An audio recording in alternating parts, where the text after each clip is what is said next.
This is Konstantinos Lazarakis, Master of Wine, and this is the fourth episode of eGREEKwine, a series of videos regarding the Greek vineyard from the Greek Wine Federation.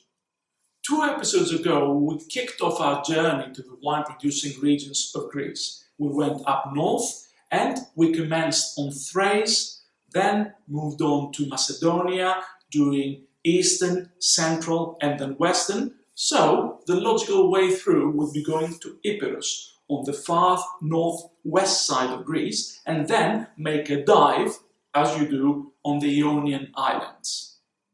In Epirus, the center of wine production is the prefecture of Ioannina that includes 1 PDO, Zitza and a number of PGIs. I will talk about Metsovo that was instrumental in changing the course of modern Greek wine history.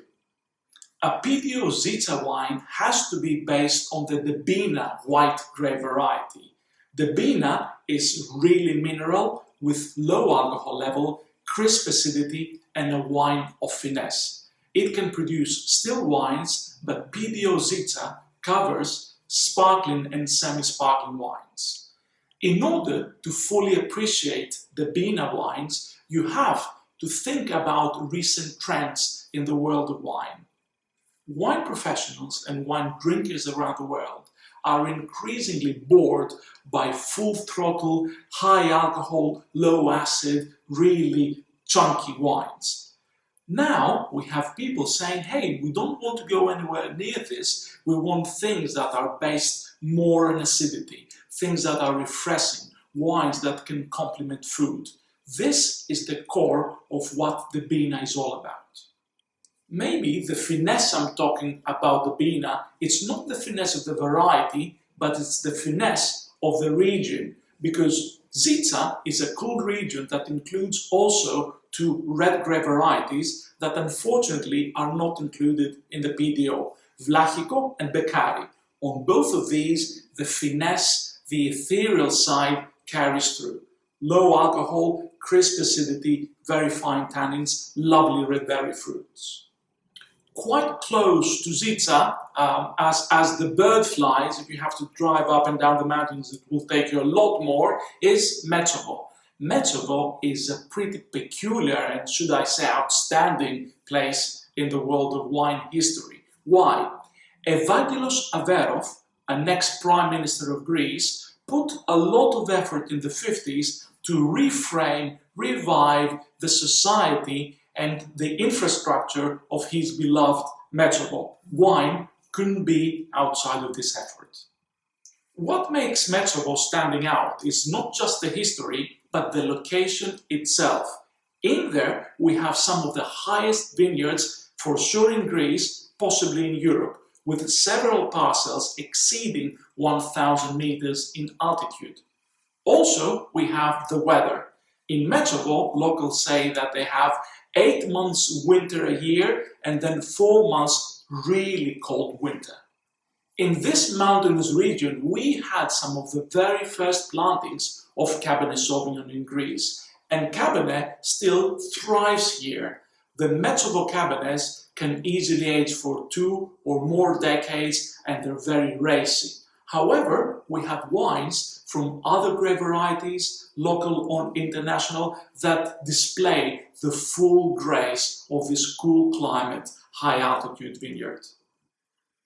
Outside of Ioannina, there is a small number of wineries in other parts of Epirus that may produce good quality wine. However, I think that the untapped potential of the general area is amazing. Going back to the discussion of cool climates, high altitude vineyards, there are a lot of great vineyard plots out there waiting to be discovered. And now it's time for the much awaited dive in the Greek islands, more specifically Eptanissa, what we call the 7 islands, the islands located in the Ionian Sea to the west side of mainland Greece.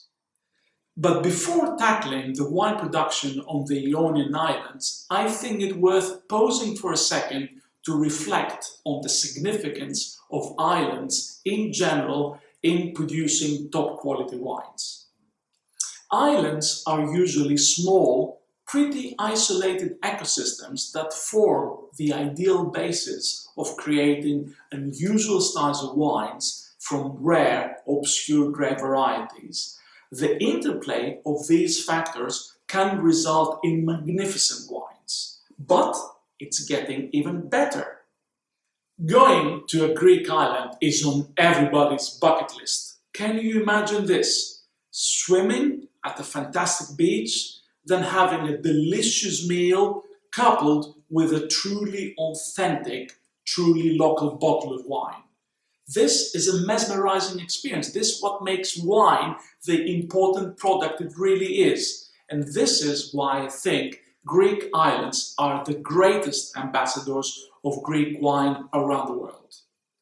The most well-known wine of all the Ionian Islands is Robola from Cephalonia. So we'll start from that island. Robola is only one of the 3 PDOs of the island, the other 2 being Muscat of Cephalonia and Mavrodaphne of Cephalonia, both of which have to be, by law, sweet wines. Every time I have to talk about Robola, I have a huge problem. I cannot decide which is the most fascinating, the grape variety or the place it's grown. Let's start with the place. Enos Mountain, the highest of Cephalonia, as well as of the other Ionian Sea islands. Vineyards at 600, 700, 800 meters altitude of pure limestone. Venetians were calling Robola Vino di Sasso, the wine of stone. Why? They couldn't understand how pure rock could grow vines.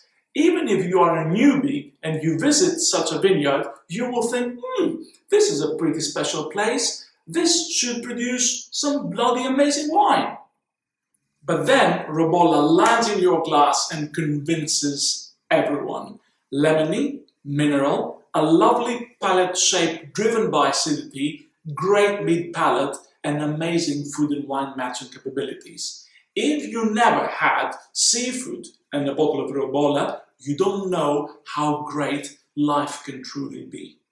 The other 2 PDOs of the island, Muscat of Cephalonia and Mavrodaphne of Cephalonia, are, as we said before, dedicated only to sweet dessert wines, and some hearty examples are available. But I want you to play the sniffing detectives of dry Mavrodaphnes.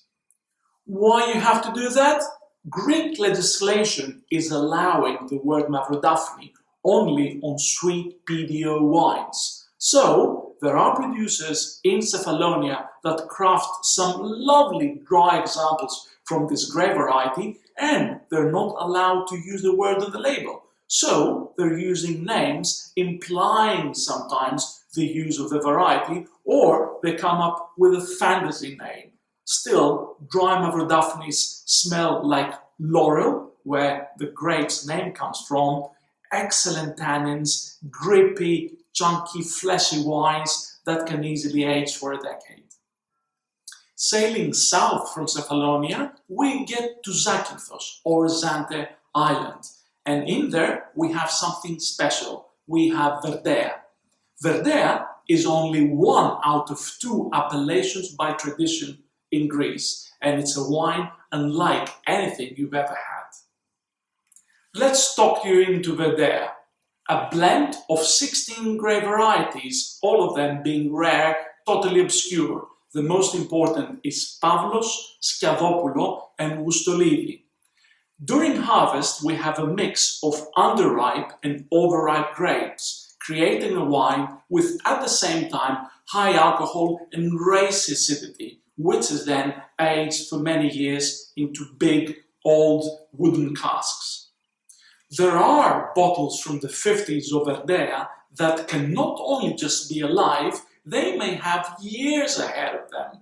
In past times, Verdea was a very well-known, highly reputed wine. In the last 20 or so years, things are a bit more limited. This is a shame. I would love to see more Greek producers getting into grips with what Verdea can be. I think that Verdea would be a lovely addition to the arsenal of Greek wine. While placing your bets for the new Verde era, we have another quiz for you, which is the up-and-coming grape variety from the Ionian Islands. Plenty to choose from. Tsaousi, a peachy white from Cephalonia. Verdzami, a powerful tannic red from Lefkada. Kakotrigis, the principal white grape variety of the amazing island of Corfu. And finally, back to Zakynthos Avgustiatis, a soft, almost Pinot Noir red. So, this is the end of the 4th episode of the eGREEKwine video series brought to you by Greek Wine Federation. Stay safe, stay home, and stay tuned for the next episode that we will start discussing Central Greece starting from Thessaly. Stay healthy.